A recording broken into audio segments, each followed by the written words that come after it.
자, 안녕하세요. 경제 읽어주는 남자 김광석입니다. 반갑습니다. 오늘의 책인싸, 책을 통해 핵인싸를 만나 인사이트를 들어본다.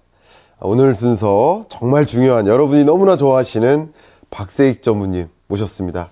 인사 한번 부탁드립니다. 네. 안녕하세요. 안녕하세요. 네. 네, 채슬리 주식회사의 박세익 전무입니다. 네. 반갑습니다. 일단은 소개를 사실 필요가 없는데, 네. 그래도 혹시나 처음 보신 분들 계실 수도 있으니까, 네. 우리 박세익 전무님을 소개해 주시는데, 저희 책인싸만의 질문이죠. 삼행시로 삼행시로 네. 자기소개든 뭐든 다 좋습니다. 네, 삼행시로 소개를 부탁드릴게요. 먼저 제가 박 하겠습니다. 박. 박세익과 함께하는 경제 읽어주는 남자 김광석은 김광석은 세. 세상에 유익한 경제 뉴스를 전해주는 익. 익숙한 친구 같은 남자. 익숙한 친구 같은 남자. 너무 좋습니다. 여기 사람들이 앉아 계시면 박수가 막 크게 나왔을 것 같은 그런 삼행시 사실 예.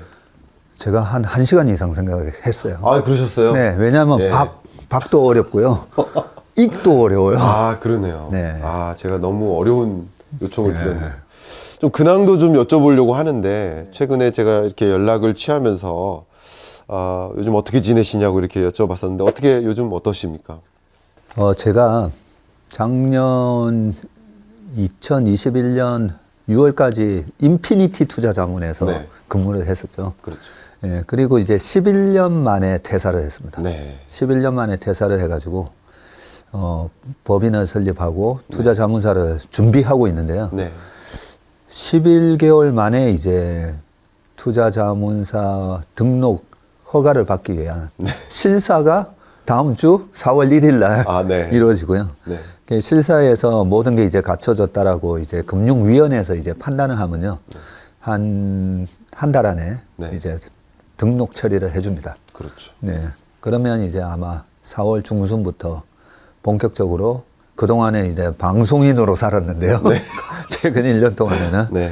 이제 다시 본업으로 돌아가서 고객의 자금을 운용하는 그런 자문사 일을 이제 하게 됐습니다. 호플리 이 영상이 나갈 그 시점에는 여러분들이 이미 금융위에서 인증을 받은 그 투자자문사의 대표님으로, 또 여러분들의 실제 투자 자문 의사결정에 많은 지침을 주시는 그 역할을 수행하고 계시지 않을까. 오늘 이 책을 제가 마주하고 있는데, 제가 사실 읽은 책은 이 양장본이 아니고 우리 전무님 얼굴이 이렇게 크게 나와 있는, 예, 보통 저도 이제 얼굴을 종종 놓긴 한데 이렇게 끄트머리에 작게 놓는데, 전무님 이렇게 얼굴에 워낙 또 자신이 있으시니까 아니요. 가운데 이렇게 놓으신 게 아닐까. 그 얼굴 나온 책을 볼 때마다 다음부터는 절대 얼굴 하면 안 되겠다. 교보문고나 이제 영풍문고나 책방을 가니까요. 제 얼굴이 너무 크게 나와 있으니까 너무 민망한 거예요. 그래서 아마 이 리커버 할 때 제 얼굴을 없애고 양장본으로 했는데 너무 좋은 것 같습니다. 그래서 투자의 본질 양장본이 나왔습니다. 그래서 이 책과 관련해서 좀 질문을 많이 드리고 싶은데요. 시청자 여러분께 제가 이런 이야기를 공언해 본 적이 없었는데, 박세익 전무님은 방송에서 여러분들은 어떻게 비춰졌고 어떻게 느끼셨는지 모르겠지만, 기본적으로 그 겸손함과 이 착한 마음씨가 깔리신 분이세요. 그냥 그런 분의 말씀을 좀 전해 듣는 것만으로도 우리가 투자라는 것에 대해서 생각할 때 착한 마음씨로 좋은 여러분께 조언을 해주실 거다라는 그런 기대를 가지고 오늘 대담을 들어보셔도 좀 좋을 것 같다, 이런 생각입니다. 어떻게 생각하십니까? 부끄럽습니다. 예. 저도 이제 50이 넘었기 때문에 살다 보니까 우리 인간의 마음에는 우리가 성선설이냐 성악설이냐 제가 보니까 둘 다 있어요. 네, 둘 다 있는데 우리가 나무를 소중하게 물을 주고 가꾸며 나무도 잘 자라고 또 방치해두면 또 죽잖아요. 그렇죠, 그렇죠. 그런 것처럼 우리 스스로 성선설에 해당되는 천사를 키울 건지, 네. 악마를 키울 건지, 네. 그건 나한테 달려있다라는 생각이 들고요. 우리가 최근에 3년 동안 우리 동학개미 혁명이 일어나면서 많은 분들이 경제적 자유를 얻기 위해서 주식 투자하시잖아요. 네. 근데 경제적 자유라고 이래 좀 고상하게 얘기해서 그렇지 실제로 돈 벌겠다는 거잖아요. 그렇죠. 근데 이 돈을 쫓다 보면 영혼이 또 피폐해지고 네. 예, 타락할 수가 있는데 그러지 않고도 얼마든지 착한 마음으로 돈을 벌 수 있다는 거고 네. 결국은 또 돈을 벌었을 때 이제 그 목적이 명확해야 되거든요. 그렇죠. 예, 그러지 않으면 나중에 돈을 벌었을 때 마치 로또에 당첨된 사람들이 거의 다 망하듯이 예, 그런 부분 때문에 책에다가 저의 그동안에 뭐 시장을 보는 노하우보다는 그런 부분도 책에 들어가는 있지만 맞아요. 예, 결국은 돈을 내가 경제적 자유를 이루었을 때 뭘 하겠다라는 명확한 나의 자화성을 갖고 투자를 하지 않으면 이 번 돈이 사실 재앙으로 또 다시 올 수가 있기 때문에 네. 그런 부분을 넣고 항상 그런 마음으로 하다 보니까 좀 착해 보이는 겁니다. 벌써부터 인사이트가 막 팍팍 저는 와가는데요. 말씀 속에서 또 나온 여러 가지 이야기 중에 이 책을 집필하게 된 계기, 그 계기나 어떤 배경 그런 게 살짝 묻어나오는 것 같습니다. 투자의 본질이라는 단어, 그러니까 투자의 뭐 여러 가지 제목들이 많이 있는데 본질이라는 단어를 또 쓰셨어요. 또 저는 개인적으로 그게 또 박세익 전무님의 캐릭터하고 굉장히 맞아떨어지는 게 아닌가 생각했거든요. 예, 계기가 있으세요? 그렇게 제목을 정하게 됐거나 한. 처음에 책을 쓸 때만 하더라도 책 제목을 뭘 해야 되나? 네. 근데 처음에는 이제 행복한 투자. 예. 그 책에 대한 가칭을 행복한 투자로 생각을 했었습니다. 네. 근데 쓰다 보니까 책에도 나오고 있지만 네. 우리가 뭔가 본질을 알고 투자를 하는 거라. 그렇죠. 그리고 방송도 마찬가지로 네. 방송의 본질. 경제 방송의 본질은 뭘까? 재밌고 유익해야 된다. 경제 방송이 이제 많은 호응을 얻기 위해서는 네. 모든 제품이 어떤 사용 가치가 있어야 되는 것처럼 네. 그런 차원에서 이제 투자를 결국은 돈을 벌기 위해서 하는 건데 그러면 주식 시장에 본질을 알고 투자하는 게 가장 중요하다는 생각이 든 거예요. 그 본질이 큰 기둥이라면 매매 기술이라든지 네네. 여러 가지 테크니컬한 부분과 그 다음에 뭐 기업의 가치 분석에 대한 이런 부분들은 격가지라는 생각이 들어요, 솔직히. 네. 그런 측면에서 이제 그러면 투자의 본질은 무엇인가 그런 부분에 대해서 많은 고민을 하고 그동안에 이제 뭐 저는 94년 8월 달부터 이 투자 자문업에 그렇죠. 일을 했었기 때문에 네. 그나마 이제 어렴풋이 이게 투자의 본질이구나 라는 걸 이제 깨달은 부분이 있어서 그런 부분을 좀 많이 이렇게 적어놨다고 보시면 됩니다. 이 책에 어떤 부제로 깔린 지금 방금 말씀하셨던 그 부제로 깔린 그 문구가 현명한 투자, 또 행복한 투자였더라고요. 일단 책 내용으로 좀 들어가 보고 싶은데요. 책 내용 중에서 전 가장 와닿던 그 표현 중에 하나가 이제 앞부분인데요. 그냥 그 제갈공명과 같은 책략가로서의 투자 조언이 아니라 말 그대로 이 야전사령관이라는 표현이 있어요. 야전사령관으로서 어떻게 보면 실전 투자 경험을 기반으로 해서 적은 책이다 라는 그런 내용들이 있습니다. 이거 왜 그런 식으로 의도를 하셨습니까?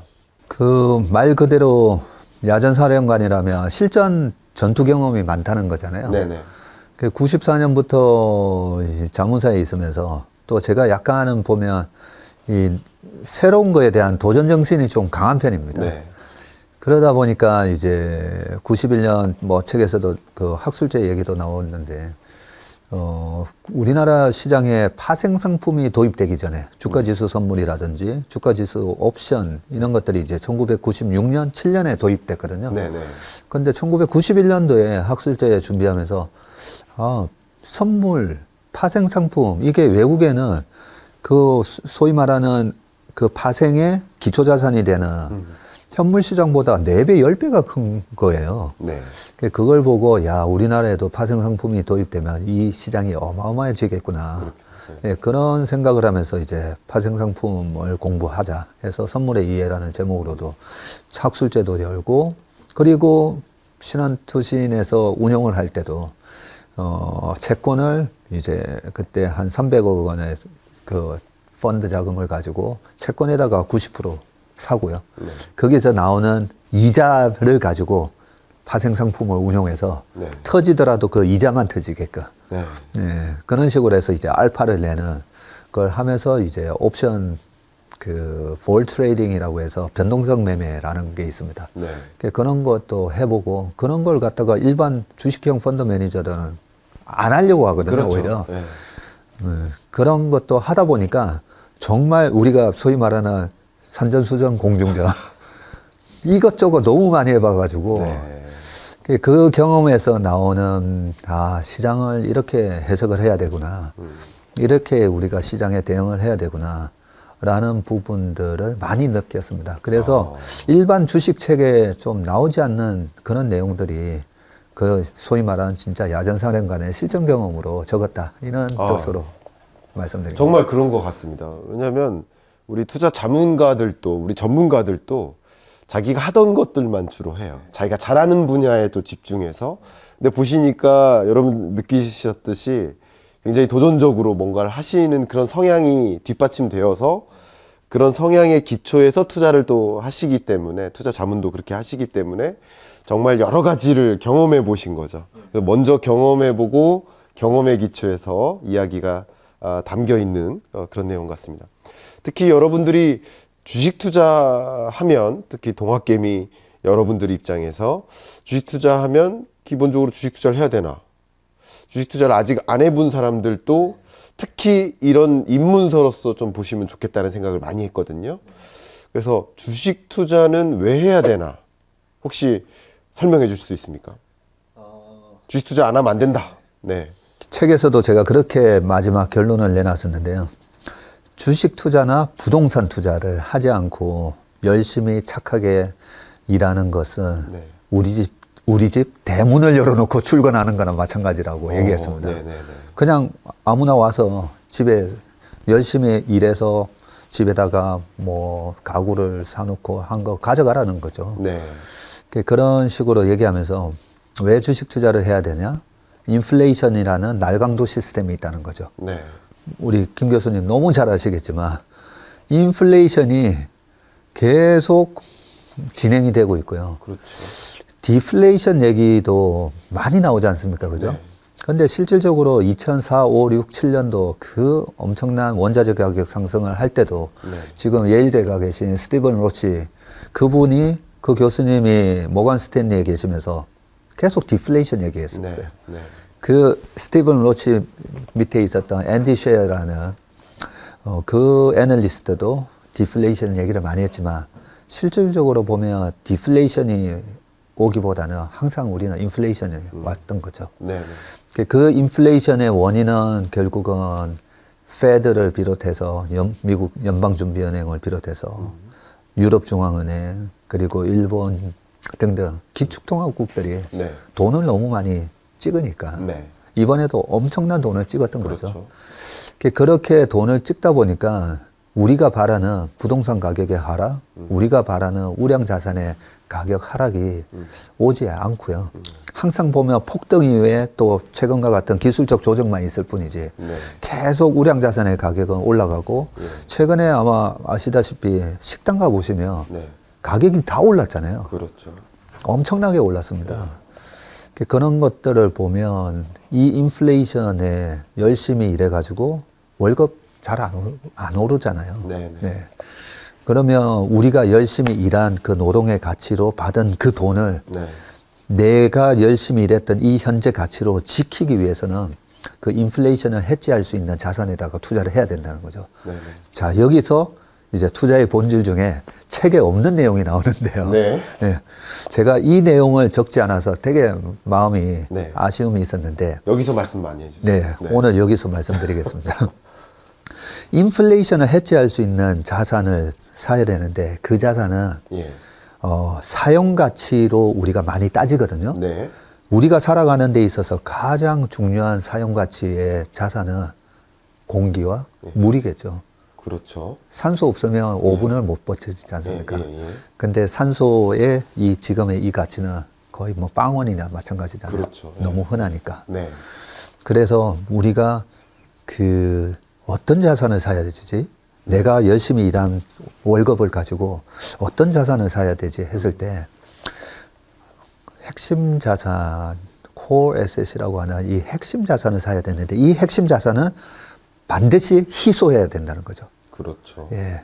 희소한 자산을 사야 되고 이 희소한 자산의 사용 가치 어떤 우리가 뭐 상가를 산다든지 부동산을 산다든지 했을 때 수익 가치가 또 있어야 되는 거죠. 그렇죠. 수익 가치가. 네. 그런 부분으로 따져보면 우리가 투자에 가장 전 세계적으로 천재 같은 분이 워런 버핏이고 네. 워런 버핏 우리 할아버지께서는 어떤 걸 사시는가라고 보면 네. 우리가 콜라 안 마시고 살 수가 있나? 애플 아이폰을 안 쓰고 살 수가 있나? 그런 약간 필수 소비재 성격만 사세요. 네. 보면 투자하시는 거 보면 네. 되게 답답해 보일 수 있는 주식이지만 워런 버핏은 왜 저런 주식, 왜 지금 애플 주식을 40% 이상이나 들고 있을까? 네. 애플의 스마트폰 미국에서는 거의 60%의 인구가 애플을 쓰고 내년에도 쓸 거고 내후년에도 더 쓸 거라는 거죠. 그죠? 그렇죠. 그게 거의 필수 소비재 같은데 여기서 중요한 게 물가 상승을 전가시킬 수 있는 제품을 만들고 있어야 돼요. 그러면 아이폰은 물가 상승을 전가시킬 수 있는가?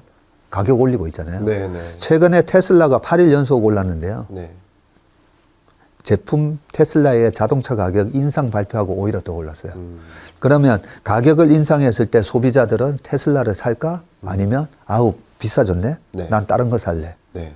그리고 식당도 한번 보세요. 우리가 맛집이라고 하고 하는 그런 줄 서서 먹는 집 가보면 가격이 싸기 때문에 가는 게 아니잖아요. 네네. 예. 가격을 올려도 계속 갑니다.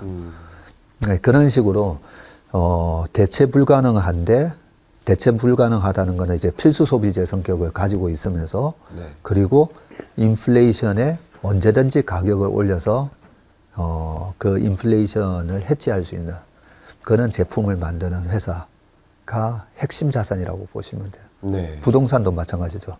부동산, 홍콩, 서울, 서울을 대체할 만한 땅덩어리가 우리는 너무 작으니까요. 네. 그렇죠.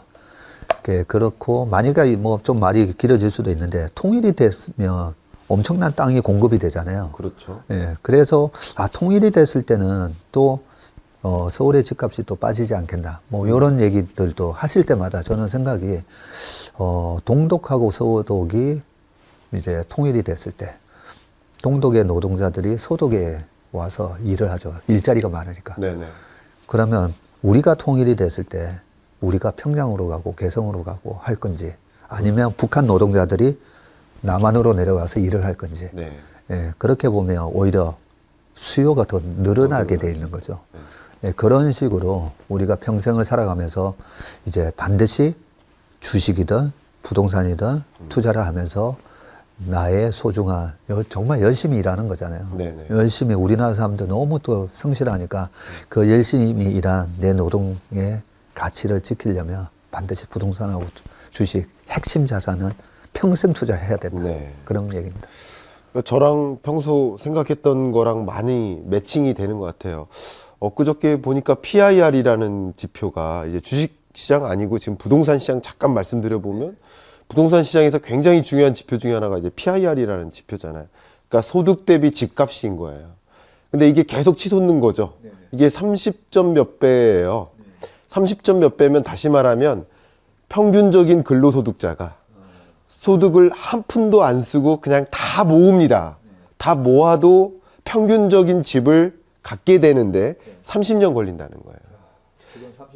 근데 물론 지금 30년이지 30년 후에 그 집값이 그대로 있을 거라는 법이 없는 거잖아요. 지금 말씀하신 것처럼 인플레이션, 자산가치 상승이라든가 이런 것들이 계속 지속되기 때문에 그냥 소득을 모아서는 나는 평생 어려울 수 있다라는 그 핵심을 말씀 주셨어요. 그래서 이제 주식 투자를 이제 강조해 주고 계시는데요. 어쩌면 지금부터 나오는 이야기가 이 책 내용의 본질인 것 같습니다. 투자의 본질인데 그 중에 또 본질. 자, 한번 질문 한번 드려보겠습니다. 이 투자의 본질을 쭉 보다 보니까 바람 불 때 연날려라. 네. 물 들어올 때 배를 띄워라. 네. 이런 문장이 굉장히 와닿았습니다. 이게 정말 이 작가, 소설가의 마인드로 경영경제를 다루는 분 같다는 생각을 저는 개인적으로 했거든요. 네. 주식 투자하다 보면 투자의 본질로서 뭐 재무제표 분석, 뭐 아니면 뭐 어떤 밸류에이션이 어떤지, 뭐 기업 분석도 하고 이런 거 다 중요한데 전문인께서 보시기에는 이 주식에 있어서 가장 중요한 거, 주식 투자를 하는 데 있어서 가장 중요한 거 어떤 것을 좀 말씀해 주실 수 있을까요? 방금 말씀드렸듯이 우리가 선택을 할 때는 스탁 피킹이든 아니 뭐 부동산을 뭘 살 건가에 대한 피킹을 할 때는 핵심 자산이라는 그 원칙을 갖고 희소성이 있는 핵심 자산을 사야 되는 게 원칙이라면 어떻게 살 건가? 싸게 사야 되잖아요. 그렇죠. 네, 싸게 사야 되는데 싸게 언제 사는가는 존 템플턴 경이 이렇게 얘기했어요. 주식이 싸게 거래가 되는 이유는 뭔가 비관적이기 때문에 싸게 거래가 된다는 거죠. 네네. 근데 우리는 보통 투자를 어떻게 하려고 하냐면요. 아주 낙관적일 때 싸게 사려고 해요. 그렇죠. 낙관적인데 어떻게 싸게 거래가 됩니까?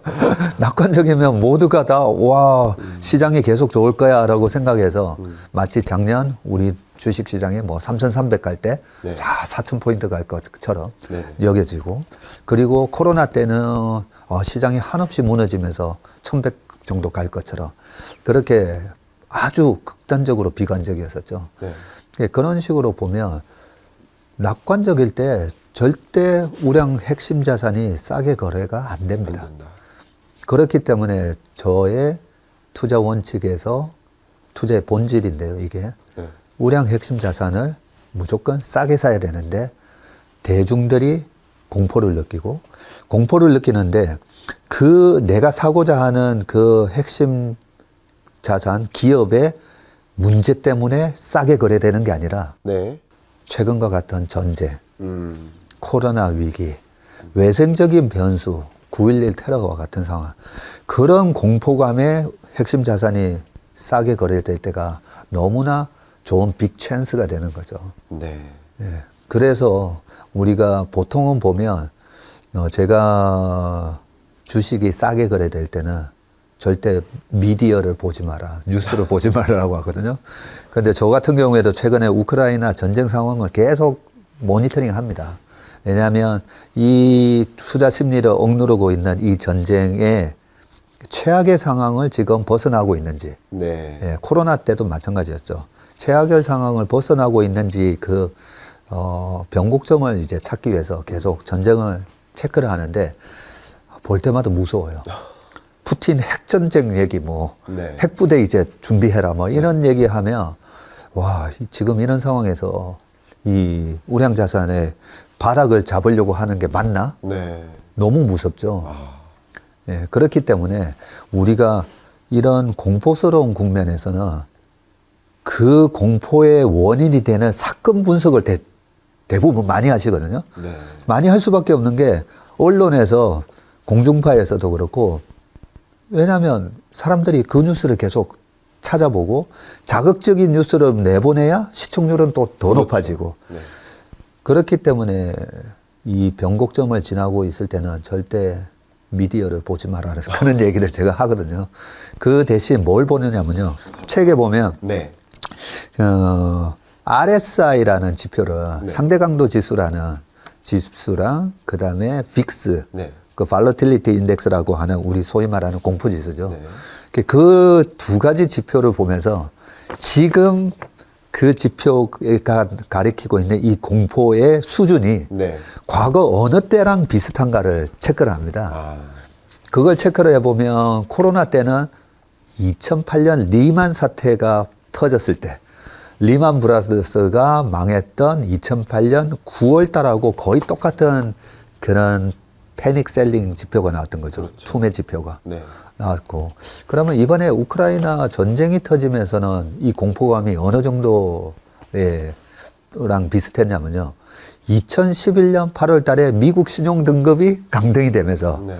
그때도 다우지수 나스닥이 거의 뭐 한 달 동안 폭락을 했었죠. 그때랑 거의 비슷한 수치가 나오더라고요. 네. 자, 그렇다면 당시에도 이게 뭐 60몇 년 만에 미국 신용 등급이 강등되는 초유의 사태가 그것 가지고 막 사람들이 분석을 하고 네. 그걸로 언론은 계속 얘기를 하거든요. 그렇죠. 그런데 그걸 분석을 할 필요가 없다는 거죠. 이 정도 공포감에서는 주가가 바닥을 치는가만 확인을 해보면 되는데 이번에도 2011년 8월 그리고 2018년 10월 달에 보면 인플레이션 국채금리가 3.2%를 돌파하고 인플레이션 때문에 또 미국 시장이 한번 박살이 나잖아요. 예. 그때랑도 똑같은 수준의 공포지수가 나오더라고요. 네. 아, 그렇다면 여기서는 매수 대응에 맞지 않는가라고 이제 판단을 하면서 이 핵심 자산을 사는 거죠. 그래서 요약을 해드리면 제가 공포의 크기만큼 앞으로 수익의 크기가 결정된다라고 말씀드리는 게 그렇게 공포의 크기만큼 우량 자산이 그만큼 디스카운트 돼서 거래되기 때문이거든요. 그리고 이런 생각을 할 수가 있어요. 그 디스카운트 된 게 언제 회복하지? 네. 예. 아무리 그 공포가 심해도요. 대부분의 그 디스카운트는 빠르면 3개월 만에 회복이 되고요. 네. 아무리 길게 가도 2년 이상은 가지 않습니다. 네. 거품도 마찬가지고요. 네. 그러면 최저 3개월에서 2년 사이에는 네. 그러면 투자 들어갈 때 아무리 길어도 2년 안에는 이 디스카운트가 회복을 되면서 나한테 이 정도의 수익을 줄 거야. 그러면 우리가 이제 10,000원짜리가 최근에 뭐 미국의 핵심 우량 기업들이 마이너스 30% 많이 나왔잖아요. 네네. 뭐 엔비디아 같은 기업도 마찬가지였고. 그러면 10만 원이 7만 원에 거래됐는데 회복된다. 그럼 10만 원이 7만 원에서 다시 7만 원이 10만 원이 되면 거의 42% 수익이거든요. 그렇죠. 42% 어마어마한 수익 아닙니까? 그죠? 근데 이 42% 수익이 회복되는 때는 2년만 기다리면 된다. 라는 마음으로 이제 투자를 들어가는데 여기서 또 좀 중요한 게 우리가 좀 행복한 투자를 해야 된다고 네. 말씀드렸잖아요. 네. 대부분의 분들은 2주 안에 올라가야 돼요. 내가 사고 2주 안에 안 올라가면 엄청 답답해 하시잖아요. 근데 투자 들어갈 때부터 나는 2년 기다릴 수 있어. 이런 네. 마음으로 들어가면 되거든요. 네. 근데 그런 마음으로 들어가다 보면 거의 한 3개월, 6개월 만에 올라옵니다. 그런데 수익이 얼마지? 42% 정도 벌 수 있네. 이런 식으로 우리가 그 공포에 의해 발생하는 자산 가격의 변동성을 잘 이용을 해야 된다는 거죠. 네. 전무님 말씀 들어보니까 기본적으로 투자의 본질로서 장기 투자가 기본으로 깔려 있는 것 같다라는 그런 생각을 또 했고요. 그 시장을 파악하는 데 있어서 지금 말씀하신 것이 공포감, 이 불확실성 정도를 파악해 가면서 약세장인지 강세장인지 이걸 좀 구분해 가면서 또 이게 약세장이라면 또 3개월 혹은 길게는 2년 정도 후에 다시 제자리로 돌아오는 그런 것을 좀 장기 투자로서 생각하면 좋겠다라는 그런 의견이신 것 같아요.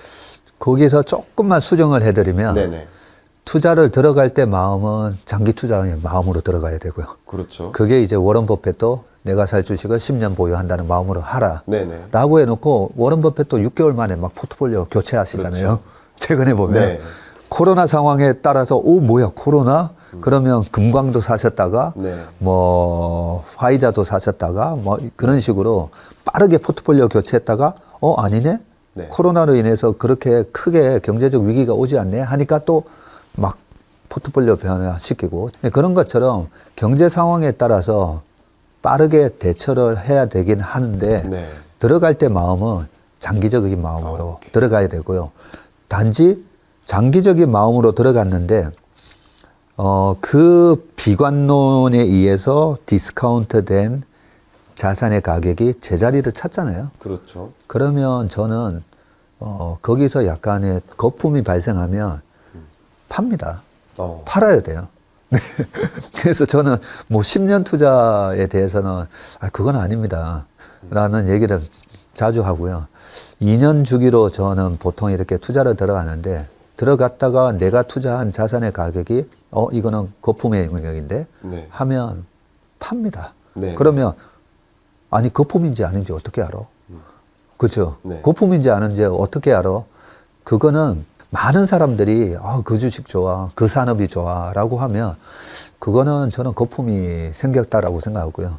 그래서 10명 중에 7명 이상이 좋다라고 얘기하는 부분에 있어서는 상당히 거품이 끼어 있을 가능성이 높다라고 판단을 하고, 물론 이제 PER, PBR, PEG 등등 여러 가지 지표를 저희는 펀더멘탈 분석을 하긴 하지만 그런 부분이 있어서 너무 낙관적인 분위기에서 가격이 거품이 생기면 저는 팔아야 된다라고 생각합니다. 그게 설사 1년이 안 됐더라도. 그렇군요. 그러니까 들어갈 때는 장기 투자를 계획하고 들어가지만 우리가 목표했던 수익률 정도를 달성하거나 뭐 하면 적절한 시점에 리밸런싱을 하거나 뭐 이제 수익 실현을 한다, 이런 말씀이신 것 같아요.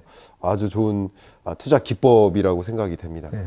지금 이 책에서 좀 강조하는 그 표현 중에 시장을 이기는 네. 전략, 그 시장을 이기는 포트폴리오 구성 전략, 이 부분을 좀 소개해 주셨어요. 예.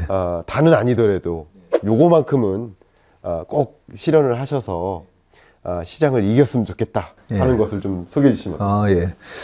이게 굉장히 중요한, 이제 어떻게 보면 이제 전술에 해당되는 부분이죠. 네네. 네. 크게 우리가 자산 배분은 방금 말씀드렸듯이 부동산이든 주식이든 우량 자산을 공포스러울 때 네. 비중을 늘려가는 게 맞고요. 그거는 이제 자산 배분의 원칙. 네네. 공포스러울 때 더 늘려라. 네. 예, 그게 원칙이라고 생각한다면 포트폴리오로 시장을 또 이기는 방법이 있는데요. 네. 그 포트폴리오 시장을 이기는 방법은 강세장이라고 해서 모든 사람이 돈 번 건 아니잖아요. 그렇죠. 예, 재작년 2020년 코로나 이후에 시장이 1430에서 3300 가는 동안 돈 못 버신 분들도 분명히 있잖아요. 네. 예. 그러면 왜 못 벌었을까라고 생각해 보면 거기서 이제 아까 처음에 얘기했던 희소한 핵심 자산을 사야 되는데 네. 코로나로 인해서 모든 주식의 가격이 박살이 났을 때 제가 쓰는 표현이 있는데요. 정말 마이너스 80%의 대박앤 세일을 하는 네. 보통 블랙 프라이데이 뭐 이런 거 있잖아요. 네. 블랙 프라이데이 때 사진에 보면 이제 셔터문이 올라가기 전에 막 줄 서 있다가 네. 셔터문이 딱 올라갈 때 막 뛰어가잖아요. 네. 예. 막 뛰어가서 두루마리 휴지 사지 말라는 얘기를 하는 거죠. 네. 그 백화점에서 딱 하나, 두 개 파는 그런 고급 제품을 사야 된다는 거죠. 어차피 다 대박앤 세일을 한다면. 예. 그런 측면에서 최근에 우크라이나 전쟁 이후에 어떤 주식이 올라갈까 똑같아요, 사실은. 코로나 때도 그랬고 지금도 그랬고 지금 이게 장기적으로 경기 침체로 이어지는 그런 이벤트가 아니라면 네. 그렇다면 올라갈 때는 또 희소하고 인플레이션을 증가시킬 수 있고 많은 사람들이 그 제품에 대한 로열티가 아주 많은, 어떻게 보면 이제 그 모노폴리라고 하는 독점력. 네. 예. 이거 아니면 다른 거 살 대체제가 없는 거. 네. 그런 주식을 사야 되는데 네. 그게 이제 포트폴리오 전략에서 이런 기술적인 눌림목에서 뭘 사야 되느냐. 항상 보면 그 시대를 패러다임을 바꾸고 있는 그런 혁신 기업과 실적이 탄탄한 기업 위주로 사야 된다는 점이고요. 그런 측면에서 최근에 한 2년 동안에 보면 바이오 주식이 별로 힘을 못 썼잖아요. 네. 예, 코로나에 대한 치료제, 뭐 백신 이런 걸로 반짝했다가 다 떨어졌고 그렇죠. 오히려 돈을 왕창 벌었던 시젠 같은 그런 코로나 진단 키트는 실질적으로 돈이 들어왔으니까요. 네. 그러니까 주가가 엄청 올랐다가 최근에 이제 조정을 받고도 있기는 하지만 네. 그런 식으로 실적이 나오는 바이오는 올랐지만 네. 신약 개발해서 계속 돈이 들어가야 되고 언제 신약이 나오는지 불투명한 그런 기업들의 주가는 못 올랐어요. 그렇죠. 예. 그렇기 때문에 우리가 포트폴리오로 시장을 이길 때는 그렇게 실적이 탄탄하게 수반되는 그런 성장주를 사는 게 맞고요. 네. 두 번째는 이 시장의 주식 중에 보면 사이클 주식이 있잖아요. 그렇죠. 사이클 기업 같은 경우에는 이익이 오히려 안 날 때 들어가서 이익이 많이 나올 때, 즉, 저 고퍼에 사서 이제 저퍼에 파는 전략을 해야 되는데, 여기서도 또 중요한 점이 네. 책에 안 적혀 있는 부분이 있는데, 네. 이 사이클 기업은 네. 독점력이 있는 사이클 기업을 사야 돼요. 네. 그러면 삼성전자 하이닉스 같은 경우에는 D램 부분에 있어서 굉장히 독점력이 있죠. 그렇죠. 예. 우리가 이게 독점 기업, 그걸 뭐 모노폴리라고 하고, 두 회사가 이제 독점하고 있으면 듀오폴리라고도 하고, 네. 그러면 삼성전자 하이닉스 마이크론 네. 해가지고 뭐 거의 90% 이상 시장을 장악하고 있는 딱 카르텔을 만들고 있는 거죠. 네.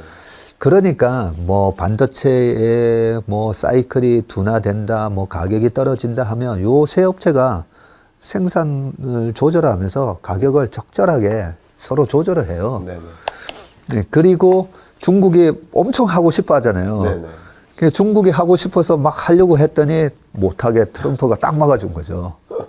땡큐 트럼프 해야 되는데. 그래서 사이클 기업을 사더라도 우리가 독점력 있는 사이클 기업을 사야 된다는 거고요. 그런 측면에서 그동안에 이제 조선도 조선 경기 사이클이 있잖아요. 네. 근데 엄청난 중국 조선 업체가 탄생을 했던 거죠. 네. 다행스러운 거는 최근에 중국 조선 업체의 절반이 또 다 망했어요. 네. 구조 조정이 많이 이루어져서 앞으로는 좀 희망적이긴 한데 어쨌든 독점력이 있는가? 아니면 중국 업체 다른 해외 기업들이 막 마구마구 이 시장에 뛰어들면서 네. 이게 레드오션화 되는가? 그러면 레드오션화 되는 사이클 기업을 잘못 사면요. 이렇게 사이클이 우상향하면서 하이닉스, 삼성전자만 하더라도 우상향하면서 올라가잖아요. 네. 이래 레드오션화 되는 사이클 기업은 우하향하면서 이렇게 떨어져요. 그렇겠죠. 네. 그러니까 이 우하향하는 이 변곡점에 사서 여기서 팔고 여기서 다시 사서 하는 게 네. 신의 영역이에요. 그렇죠. 그렇죠. 네. 그렇기 때문에 우리가 사이클 기업을 사더라도 레드 오션화 되는 기업군은 산업군은 없애버려야 돼요. 없애고. 예. 그 부분을 없애고 그렇다면 내가 투자하는 주식의 포트폴리오 전략은 우상향하는 성장주 그리고 왔다 갔다 하는 독점력이 있는 사이클 기업의 이익의 바닥에서 사서 고점에 파는 네. 이 전략 두 가지만 네. 나는 평생 할 거야 라고 생각하시면 될 것 같습니다. 좋습니다. 여러분들이 이 투자의 본질을 또 한번 읽어보시면서 지금 말씀하신 이 두 가지 포인트, 또 이 두 가지 포인트가 다 희소성이라는 단어랑 또 결부되는 것 같아요. 그런 것을 한번 입각해서 한번 보시면 좋겠고요. 아니 우리 교수님하고 얘기를 하다 보니까 경제를 아시는 분하고 얘기하니까 네. 책에 대한 여러 그동안에 방송을 했지만 네. 오늘 내용이 제일 좋은 것 같아요. 이거 짤로 좀 내보내주세요. 너무 좋은 말씀 감사합니다.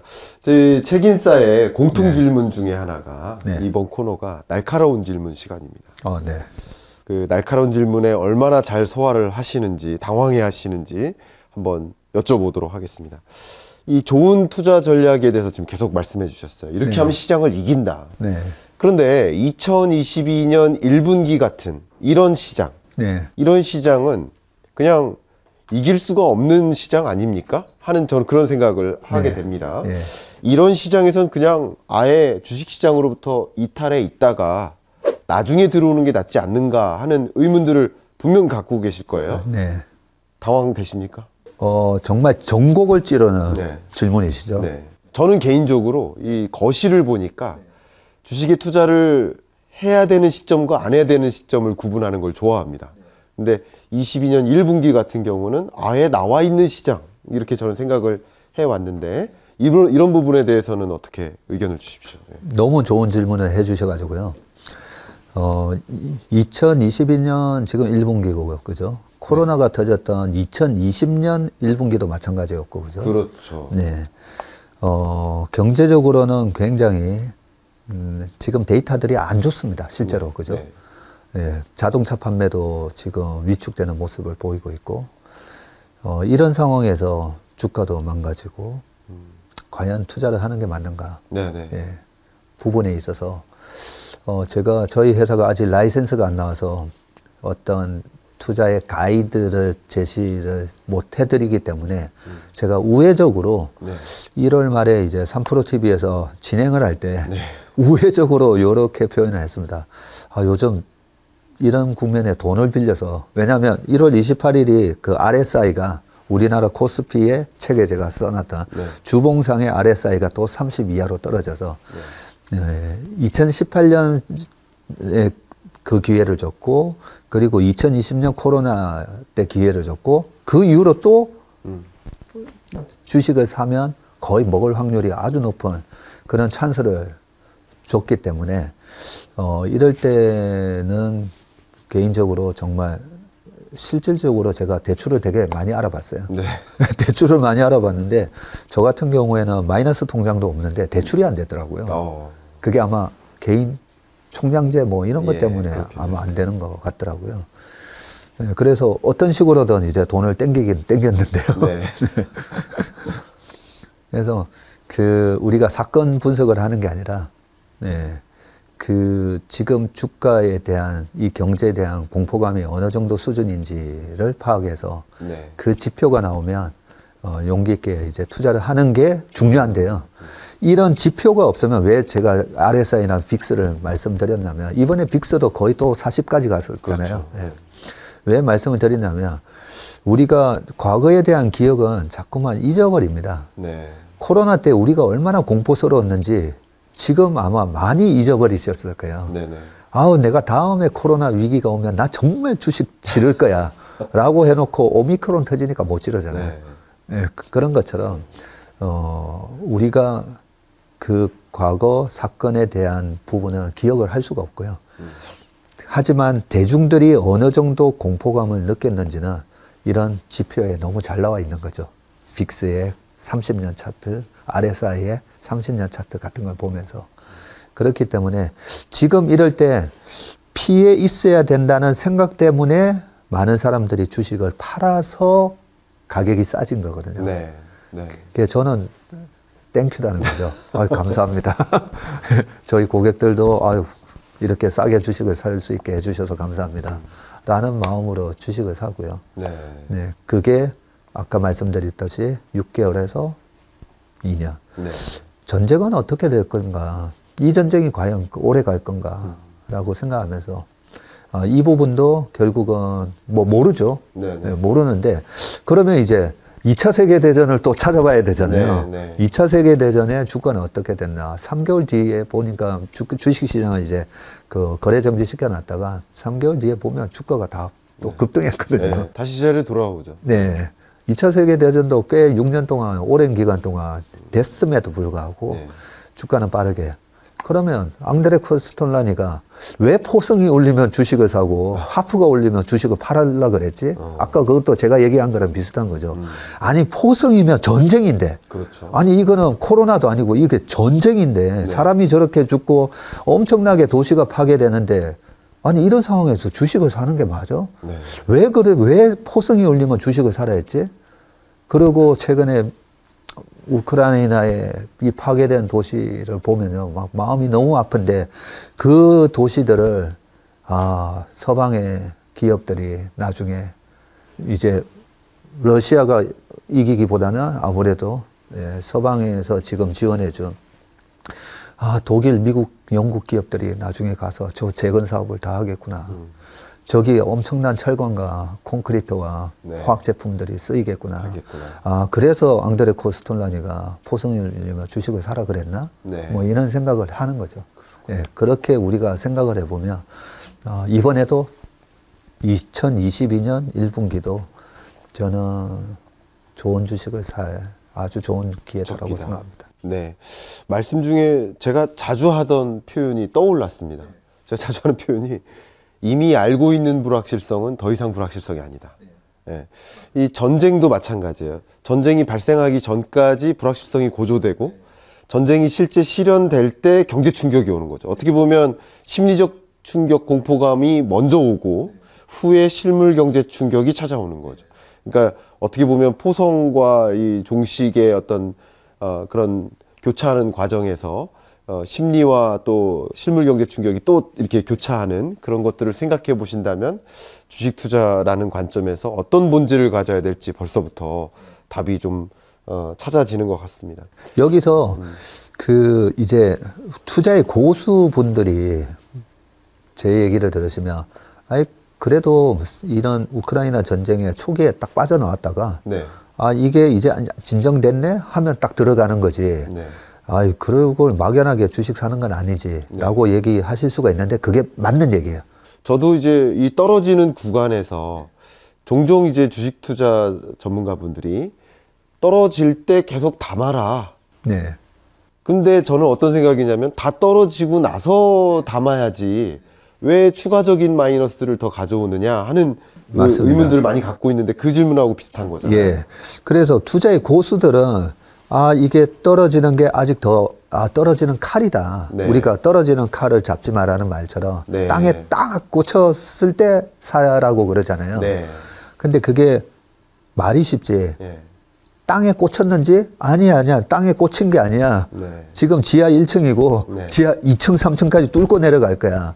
이런 얘기들이 많아질 거고요. 그렇죠. 결국은 그 투자의 고수들은 땅에 꽂힌 걸 보고 돌아섰을 때 네. 설사 내가 판 가격은 10,000원에 팔았지만 네. 15,000원에도 더 살 수가 있잖아요. 고수들은. 네네. 근데 우리 일반 그 아마추어 투자자들은 절대 그렇게 못 한다는 거죠.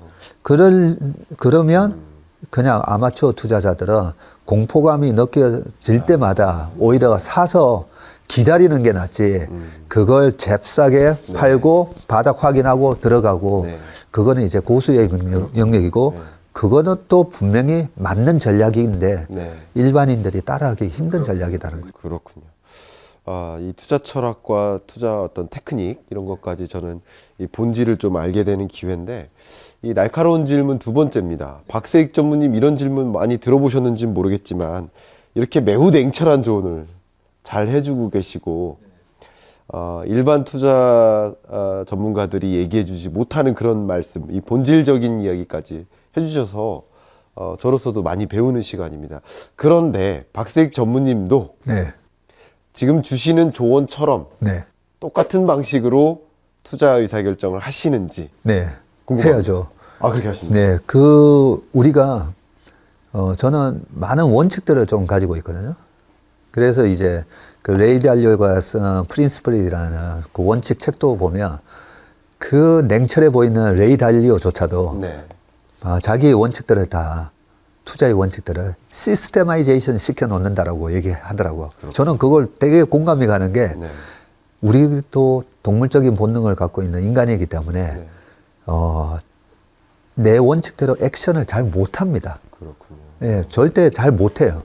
그렇기 때문에 이제 퀀트 베이스로 자동 매매하는 시스템들이 많이 만들어졌고 지금 미국에서 거래되는 매매의 40%는 기계가 매매한다고 할 정도로 많이 이제 기계화 시키는 이유가 이 원칙을 고수하는 게 힘들 거거든요. 우리가 인생을 살아가면서도 마찬가지지 않습니까? 네. 예, 몸에 안 좋은 거 안 먹어야 되고, 예, 충분한 수면 시간 갖고, 네. 운동 열심히 해야 되고, 네. 다 알잖아요. 네. 아는데 하기 힘들잖아요. 하기 힘들죠. 예. 예, 투자도 마찬가지입니다. 하기 힘들어요. 네. 아무리 유튜버 내가 이렇게 공부를 열심히 했는데, 제가 이제 한 1,000명 이상 분을 만났고, 지금도 많은 개인 투자가 분들을 만나고 있는데, 이제 자괴감이 든다는 거죠. 네. 예, 전무님 말씀도 듣고 했는데, 결국은 밑에서 못 샀어요. 안 됩니다. 예, 그렇기 때문에 확고한 원칙과 함께 그걸 실행할 수 있는 실행력. 그래서 우리가 성공의 99%는 실행이라고 하는 것처럼 그 실행하는 걸, 어떻게 보면 이제 거의 기계화 시켜놔야 돼요. 네. 네. 그러면서 이제 그 기계화 시키는 것 중에 하나가 저는 이제 회의를 하잖아요. 네. 우리 아침에 오늘도 13명의 직원들 앞에서 아니 내가 정해놓은 이 투자의 원칙이 여기 있는데 여기서 안 사면 어떡하느냐. 네. 그렇게 말하면서 저도 무서워요. 무섭지만 원칙대로 해야 된다는 거. 그 큰 원칙을 지켜나가는 게 중요하고 네. 실행하는 거. 네. 결국은 액션하는 거. 네. 네. 너무 이렇게 원칙들을 쭉 말씀 주셨는데 사실은 그 원칙대로 하기가 어려운 사람들한테도 그 원칙을 지켜나갈 수 있도록 독려까지 해주시는 그런 북토크 내용인 것 같습니다. 이 책에서 이야기한 게 투자자의 마음가짐도 말씀 주셨어요. 네. 정말 투자의 본질로서 마음가짐도 굉장히 중요한 것 같은데요. 슬럼프를 극복하는 3가지 원칙을 소개해 주셨어요. 한번 말씀해 주시겠습니까? 네. 우리가 옛날에 뭐 박세리 선수. 네. 그 98년도에 우리 IMF 시절에 그렇게 어려울 때 해저드 옆에 이렇게 빠진 공에 양말을 벗고, 그죠?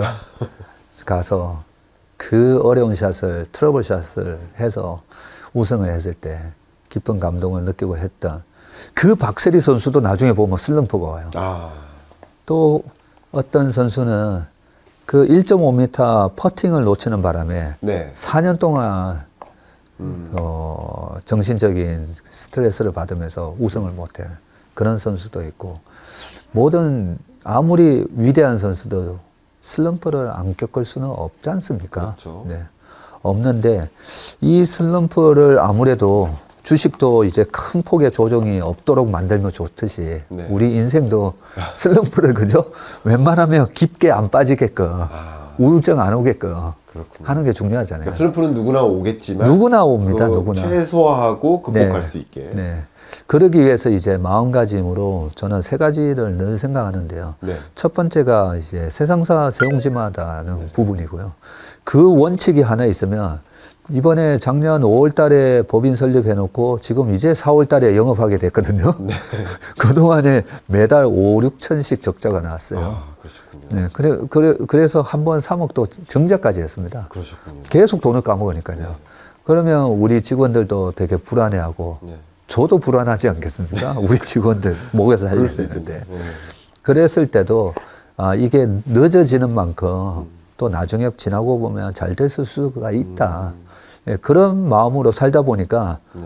갑자기 또 우크라이나 전쟁도 터지고 그런 모습을 보면서, 와, 작년 12월 달에 허가가 나왔었으면 어떡할 뻔했나, 뭐 이런 생각도 하거든요. 그렇네요. 네. 일찍 나왔었으면 변을 네. 당했을 뻔했네요. 아무래도 저도 주식을 사랑하고 핵심 우량주를 샀다가 또 더 빠졌잖아요. 그렇죠. 최근에. 그런 모습을 보면서 이번에도 역시 세상사 세옹지가 맞았구나 라는 생각을 하면요. 네. 실제 내가 지금 수익이 나든 수익이 안 나든, 내가 원하던 대학을 갔든 안 갔든, 내가 목표로 한 뭔가가 안 됐을 때도 네. 이게 안 된 게 나중에 나한테 좋은 일로 돌아올 수가 있나? 생각해보면 좋은 일로 돌아오는 경우도 너무 많잖아요. 그러네요. 그리고 좋다라고 생각했던 게 안 좋았던 경우도 너무 많고요. 그렇죠. 네. 그런 마음을 하다 보면 내 마음의 변동성이 네. 작아져요. 좋았을 때도 이게 좋은 게 아닐 수도 있는데 하면 좀 이렇게 눌러지고. 네. 네. 그리고 두 번째는, 너무 와닿는 말씀입니다. 네. 네. 두 번째는요? 두 번째는 저보고 예전에 정말 저보다 훨씬 좋은 대학교 나온 후배가 선배는 부러운 게 없는 사람인 것 같다는 거예요. 한 20년 전에. 제가 그 얘기를 듣고 바로 얘기했어요. 내가 얼마나 열등감이 많은 사람인지 아냐고. 그랬더니 좀 의아한 표정으로 바라보더라고요. 저도 의아한데요. 이렇게 훈남의 그러시죠. 얼굴까지 갖고 계신. 저는 얼굴에 대한 열등감도 되게 많았었습니다. 얼굴 너무 멋있으신데요. 네. 그래서 그 부분을 이제 찾아보다 보니까 예전에 이제 왕의 남자를 만들었던 이준익 감독. 이준익 감독, 왕의 남자 보면 그 장면 하나하나, 그리고 처음부터 끝까지 스토리 전개라든지 너무나 영화가 좋잖아요. 네. 누가 만들었지? 이준익 감독에 대한 이제 나중에 인터뷰를 쭉 보다 보는데 그분이 그러신 거예요. 자기는 엄청나게 열등감이 많은 사람이고 이 열등감을 극복하기 위해서 그동안에 성실하게 일했고 그래서 이런 영화가 나왔다. 그런 부분을 보면서 제가 지금까지 어느 정도 중간에 포기하지 않고 어느 정도 남들보다 조금 더 열심히 살 수 있었던 부분은 제 열등감을 극복하기 위해서 그동안에 그게 하나의 이제 좀 노력의 이제 동력이 됐다라고 생각합니다. 그런 마음으로 살다 보면요. 제가 주식 시장에도 주식 투자에 있어서 누가 성공하고 누가 손해를 보냐면요. 크게 이제 주식에서 망하는 분들은 주식 투자의 기본기를 안 닦으신 분이 아니라 네. 교만한 분이 예. 주식 시장에 교만한 분들이 주식 시장에서 크게 터집니다. 예. 그래서 제가 주식은 교만한 자의 무덤이다라고 써놨는데요. 네. 정말 너무나 와닿는 마음이고요. 네. 지금도 저는 아침 회의를 하고 운용을 할 때 내 마음이 혹시 교만하지 않을까. 네. 그것도 시스템을 다 만들어 놨어요. 우리 회사 운용을 할 때 저의 역량이 딱 우리 회사 인원의 그 n분의 1만큼 역량이 딱 가게끔 만들어 놓고요. 저 자신이 뭐 제가 그동안에 뭐 시장을 잘 맞췄던 못 맞췄던 잘 맞췄을 때 막 교만해지거든요. 네. 네. 그런 마음을 항상 이 열등감을 갖고 살아가는 게 이 슬럼프를 극복할 수 있는 부분이라고 생각하고요. 그런 부분에 보면 모든 대선수들이 슬럼프가 왔을 때는 엄청난 대기록을 달성하고 슬럼프가 오잖아요. 네. 어떻게 보면 그런 교만한 마음이 작동을 했을 수가 있고요. 그리고 이제 세 번째 부분인데요. 세 번째가 비난하지 않는 겁니다. 남 탓하지 않는 겁니다. 네. 인생 살아가면서 우리가 성공하신 분과 성공하지 못한 그렇게 구분을 해서 보면 우리가 주식 투자가 됐든 뭐가 됐든 남 탓을 되게 많이 하거든요. 근데 저 같은 경우에도 남 탓을 거의 안 하는 편입니다. 아니 사실 남 탓할 게 아니잖아요. 아니 주식이든 네. 부동산이든 뭐가 됐든 네. 그리고 뭐 좋은 대학을 가야 됐건 하면 내가 노력을 안 해서 못 간 거고 뭐 투자도 내가 결국은 의사결정, 최종 결정을 안 내린 거잖아요. 네. 근데 대부분은 보면 우리가 이제 투자와 관련해서 말씀을 드리니까 내가 하지 못한 행동에 대해서 남 탓을 많이 합니다.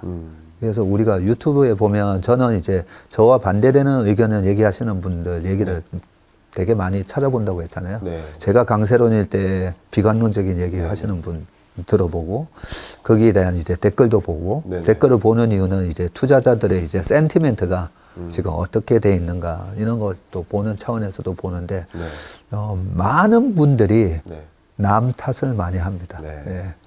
강세장에서는 비관론 얘기하신 분은 남 탓을 하고 예. 약세장에 오면 강세장 얘기한 분을 탓하고 왜 탓하냐면 결국은 내가 내린 액션에 대해서 저 사람 때문이야 예. 라고 얘기하는데 그거는 절대 투자하는데 도움이 안 됩니다. 너무 좋은 말씀 주셨네요. 내 자신에 대한 반성을 해야 다음에도 똑같은 실수를 안 하는 거거든요.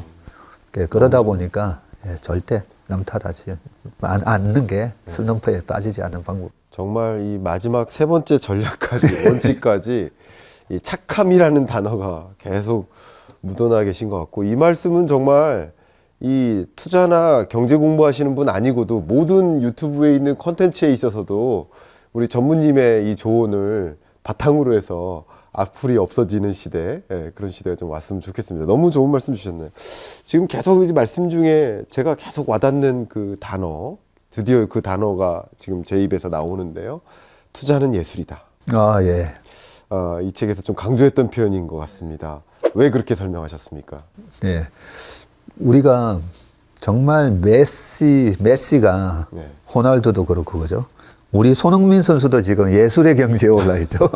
아, 정말 예술이에요. 네, 전무님이 축구를 정말 좋아하십니다. 네. 참고로 이제 조기 축구의 감독하고 조기 축구의 예, 감독님이세요, 또. 네. 그리고 뭐 농구도 뭐 꽤 좋아하고 모든 이제 스포츠를 다 좋아하기는 한데요. 네. 그 정말 이 절정의 경지에 있으신 분들 하는 거 보면 말 그대로 와 예술이다 네. 이렇게 나오잖아요. 네.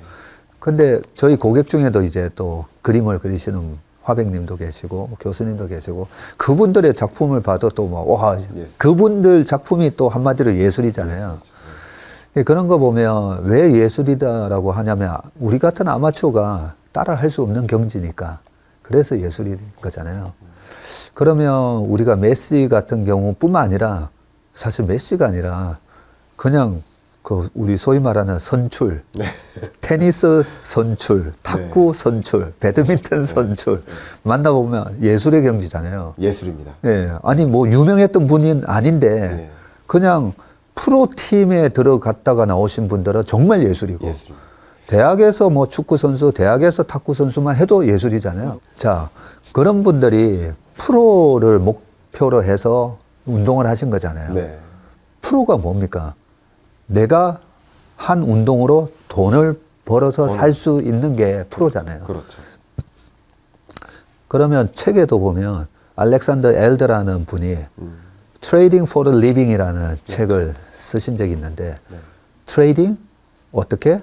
내가 먹고 살기 위한 트레이딩. 그러니까 프로가 갖춰야 될 어떤 뭐 여러 가지 스킬과 이런 걸 적었다라는 뜻으로 Trading for the Living이라는 게 적혀 있는데 그러면 우리가 주식으로 돈을 버는 것도 똑같아요. 네. 운동을 통해서 내가 탁구를 통해서 돈을 벌 수 있는 거나 네. 주식을 통해서 내가 돈을 벌 수 있는 거나 어떻게 보면 똑같다라고 보시면 돼요. 똑같다라고 보시면 이제 주식으로 돈을 번다는 게 얼마나 어려운 경진가를 우리가 알아야 되는 부분이죠. 예. 네. 그래서 제 주변에는 보면 이제 몇백억, 몇천억 간 그런 뭐 몇천억 가신 분들은 정말 이제 손흥민, 박지성, 그 다음에 저기 호날두 이런 급들이죠 보면 이제 호날두, 메시 같은 선수는 저기 이제 지금 뉴욕에서 뭐 몇 조를 뭐 벌고 있는 그런 선수들하고 비슷하다고 보시면 되고 예, 그런 것처럼 우리가 주식 투자를 하실 때 좀 이런 장에서 나는 왜 이럴까? 왜 이럴까가 아니고 그게 현실이에요. 현실이다. 네. 최근에 재작년에 번 돈 다 까먹었습니다. 네. 네. 재작년에 번 돈 다 까먹고 또 마이너스 몇십 프로 났습니다. 그게 돈이 내가 운용하는 내 돈이 작아서가 아니고요. 제가 아는 분도 500억 하다가 100억 하다가 작년 초에 100억이 40억이 됐어요. 너무나 보면 무모하게 막 투자를 하고 계시는데 돈의 액수가 작기 때문에 아닙니다. 타짜 영화에서 정마담이 그러죠. 김혜수 씨가. 호구들은 내가 판돈이 적어서 잃는다라고 생각한다고. 그런 얘기처럼 내가 돈이 작아서가 아니고요. 돈이 나는 내가 한 30억만 있으면 주식 잘할 수 있을 것 같은데 절대 아닙니다. 예. 주식으로 돈 번다는 것 자체가 어려운 겁니다. 네. 그래서 이번에 나는 주식을 통해서 경제적 자유를 좀 얻고 싶어서 이 시장에 들어왔다가 너무 힘들고 자괴감 들고 그 부분은 내가 2년 해가지고 우리나라 K리그 네. 프로축구단 전북 현대 이런 데다가 내가 2년 유튜브 보고 2년 공부해가지고 전북 현대에 축구단 가입하려고 하시는 거랑 똑같은 거예요. 그렇네요. 한 10년 하셔야 돼요. 그렇군요. 네, 10년 하시고 내가 투자하고 공부한 시간이 최소한 1만 시간의 법칙처럼 한 10,000시간 넘어갔을 때 조금씩 깨달음이 얻으면서 되는 거니까 최근에 주식 투자로 나는 왜 이럴까 너무 자괴감 갖지 마시고 원래 그런 거다 네, 좀 느끼시고 장기적인 안목으로 투자를 생각하셨으면 좋겠습니다. 네. 계속해서 말씀하시는 이 마음 속에 그 전무님의 마음 속에 행복한 투자를 할 수 있도록 좀 조언을 주시는 것 같고요. 제가 개인적으로 생각하는 이 프로와 아마추어는 어떤 특정 행위를 하는데 투자든 운동이든 무언가를 하는데 프로는 돈을 받으면서 하는 사람 그리고 아마추어는 돈을 내면서 하는 사람. 그렇네요. 저는 그렇게 구분을 하고 있거든요. 정말 이게 쉽지 않은 것이다 라는 앞에 말씀하셨던 그 교만하지 말아야 된다 라는 그 이야기하고 또 매칭이 되는 그런 이야기인 것 같습니다. 아우트로 공통 질문이 있습니다. 네. 첫 번째 아우트로 공통 질문은요. 김광석이 생각하는 박세익. 예. 제가 정의를 내려야 됩니다. 제가 미리 생각해 오지 않습니다. 오늘 말씀 중에 떠오른 박세익이란 네. 착한 조언가다. 아유, 감사합니다. 착한 조언가. 네. 그러니까 우리가 행복하게 투자하고 또 여러분이 교만하지 않고 또 남 탓하지 않고 이렇게 성실하게 또 투자자로서 성공해 나갈 수 있도록 하는 그 조언을 본질적인 그런 조언을 주시는 분이다. 어떻게 생각하십니까? 아유, 감사합니다. 그런 말씀을 해주시기 때문에 더더욱 착하게 살아야 되겠구나. 정박한 점이 또 될 수도 있죠. 여기다가 착하게 살자. 그런 거 하나 적어놔야 될 것 같아요. 네, 하여튼 너무 저도 배우는 게 많이 있었고요. 또 두 번째 공통 질문입니다. 책을 통해 전달하고 싶은 강력한 메시지가 있을 겁니다. 네. 그것을 긴 단어로 설명하면 안 되고요. 네. 10자 이내로 책을 통해 전달하고 싶은 메시지 말씀해 네. 주십시오. 현명한 투자, 행복한 투자. 현명한 투자, 행복한 투자. 딱 10글자네요. 딱 10자입니다. 너무 좋습니다. 여기서 그 현명한 투자라는 부분이 우리가 이제 아까 뭐 운동선수처럼 우리가 아마추어가 이제 프로까지 가는, 저도 이제 축구를 하면서 레슨을 받아보면요. 네. 내가 레슨 안 받고 네. 그냥 경기만 계속 뛰는 게 정말 무의미하구나라는 걸 알게 됩니다. 테니스 하신다고 그러셨죠? 예. 테니스를 레슨을 안 받고 그냥 5년, 10년 쳤다고 한번 생각해 보세요. 망가지죠. 망가지잖아요. 네. 네.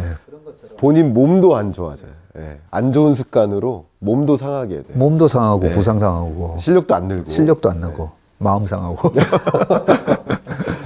그래서 이제 현명한 투자가 우리가 제대로 해야 된다는 거죠. 아까 1만 시간의 법칙을 말씀드렸는데 네. 1만 시간 엉터리로 연습해봐야 실력 안 는다는 거죠. 네. 이런 어떻게 투자하는 게 현명한 투자지, 많이 공부를 하시고 또 행복한 마음으로 투자를 하시자는 의미에서 현명한 투자, 행복한 투자. 네. 정말 책을 통해서도 저도 느끼긴 했지만 읽으면서 현명한 투자, 또 행복한 투자, 이게 말씀 중에 나온 것처럼 이게 사실은 주제가 될 뻔도 했었을 텐데 그 이유가 그거였네요. 그죠? 투자의 본질이 아니라 행복한 투자가 원래 주제가 이 책 제목이 됐을 수도 있었겠다라는 생각이 들 만큼 정말 너무 좋은 현명한 투자, 행복한 투자 어떻게 해야 되는지 조언을 정말 아끼지 않는 그런 책이라고 생각이 됩니다. 자, 이제 공식 질문 3가지 남았습니다. 또 있습니까? 나에게 시리즈입니다. 나에게 투자란? 나에게 투자란 자존심이다. 자존심이다. 너무 멋있으시네요. 조금만 부연 설명 더 해주시겠습니까? 네. 투자도 힘들잖아요. 네. 운동은 재밌자고 하는 거고. 그렇죠. 근데 투자는 내가 돈을 잃으면 어떡하지? 그런 후달림도 있고 그렇잖아요. 네. 근데 왜 과정도 길고요. 근데 왜 투자하냐는 거죠. 네. 자존심 때문에 자존심 하는 거죠. 때문입니다. 그 자존심이라는 게 최근에 이제 뭐 축의금, 조의금 낼 일이 좀 많지 않습니까? 그죠? 네. 예, 그랬을 때, 내가 좀 궁핍해서, 네. 정말 축의금 내고 싶고 조의금 내고 싶은데, 네. 거기에 이제 고민을 하면 자존심 상하잖아요. 네. 그렇게 내야 될 때 낼 수 있고, 또 후배들 만났을 때 웬만하면 이제 형이 내야 되잖아요. 네. 네, 요즘은 더치페이 많이 하시지만, 네. 그랬을 때 내 자존심 상하지 않는 수준으로 살고 싶어요. 네, 그래서 저는 투자를 하는 건데, 그래서 어쨌든 우리가 자존심 때문에 투자하는 거다. 저는 개인적으로 오늘 대담을 하면서 느꼈던 제 개인적인 소감은 여러분들 정말 많은 채널에서, 방송에서, 유튜브에서 이 조언가로서의 그 박세익 전무님을 많이 배워 오셨겠지만, 이제 이 영상이 나갈 시점이라면 이 투자 자문사 대표로서 또 행보를 꾸준히 하실 거라고 생각이 되는데, 지금 이 자존심에 입각한, 착함에 입각한 이 투자 자문사 대표님으로서의 행보도 기대가 되는, 굉장히 많이 그런 부분에서 기대가 되는 그런 말씀드렸던 것 같습니다. 제 마지막 질문입니다. 공식 질문입니다. 네. 우리 프로그램 책인싸, 나에게 책인싸란, 이 질문입니다. 책인사는 행복전도사라는 생각이 들었어요. 그렇습니다. 네. 행복전도사다. 네. 그동안 책인사에서 나왔던 영상들을 보면요. 네. 다 좋은 분들이 나오셔서 결국은 뭐 투자에 대한 본질에 대해서 얘기를 하다. 네. 어떤 앞으로 우리가 살아갈 세상의 변화, 네. 신기술이 어떻게 바뀌고 이런 얘기를 통해서 우리가 투자를 통해서 뭐 돈을 벌다. 그 변화에 맞춰서 우리 아이들의 뭐 직업을 선택을 하다 결국은 그 사람들에게 행복을 주는 네. 지식을 얘기해 주는 코너잖아요. 네. 그래서 우리 김광석님은 야 행복전도사구나라는 생각을 했습니다. 네, 우리 책인쌀을 행복전도사에 이렇게 비유를 해주셨습니다. 너무 감사한 말씀이고요. 박색 전무님은 본인 투자뿐만 아니라 투자 자문가로서 역할을 하면서 그것을 통해 돈을 버는 말 그대로 프로 투자자인 거예요. 이 프로 투자자, 그러니까 우리나라를 대표하는 프로 투자자께 이 투자의 본질에 대한 이야기, 마음가짐에 대한 이야기, 원칙에 관한 이야기 많이 귀담아 들었고요. 저도 정말 많은 것들을 배울 수 있는 시간이었습니다. 오늘 함께 해주셔서 감사합니다. 감사합니다. 감사합니다.